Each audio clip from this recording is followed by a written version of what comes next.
There are more hurting people today than ever. With this pandemic, all the uncertainty, divisiveness in the world, so many feel overwhelmed, anxious, lonely, like they don't have the strength to go on. They don't believe for their dreams like they used to. They just need someone to lend them some faith. Someone to believe for them while they're in the challenge. Someone to speak life while they're fighting the illness. Someone to declare freedom when the addiction seems so strong. Someone to be a hope giver, a dream releaser, a voice of victory. You have something more valuable than money, more powerful than drugs, more satisfying than fame. Your faith can bring people healing, wholeness, fulfillment, freedom, victory. See, some people, they don't know how to pray. They were never taught that God is good, He can heal, that He's a way maker, He can turn situations around.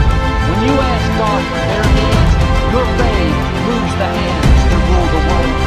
When your prayers come up to heaven, John said in Revelation, he saw a vision where the heavens go silent, the singing stops, the angels get quiet. Someone asked, what's happening? God says, that's the prayers of our people coming up before me. When you pray, God not only listens, but He goes to work. Angels are dispatched, chains are broken, favor is released. You can send up prayers for someone that doesn't know how to pray. You can stand in the gap while they're off course, not making good decisions. That lonely neighbor, been single a long time, you can go to God on their behalf. Ask Him to send a spouse, or to send healing, or to turn a situation around. For years, my mother prayed for a man named Bill Nash. He's a country singer, an entertainer. She would see his name on different marquees driving to church. Bill Nash in concert tonight. She had never met him, didn't have any kind of contact, but she read where his parents were missionaries, how he was raised in church. That's how he started out singing. She could have thought, that's interesting, moved on. But she knew she read that for a reason, that God brought that to her attention.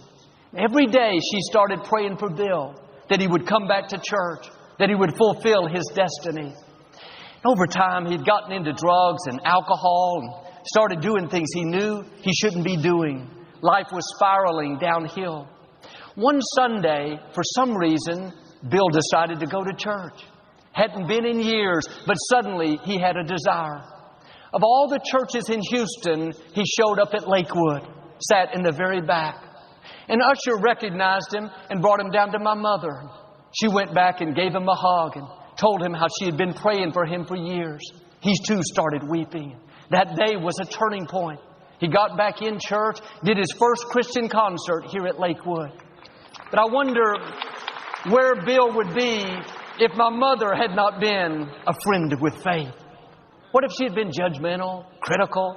Why is he making those poor choices? He should know better. He was raised in church. What if she had been passive? Too bad, he's not my problem. Maybe he wouldn't be fulfilling his purpose. Don't miss opportunities to be a friend with faith. Your faith can bring someone else back on course. Your faith can help break the strongholds of addictions and dysfunction. Your faith can bring healing and wholeness. Look around at who's in your life. Is there someone that needs to borrow your faith? For you to believe for them while they're off course?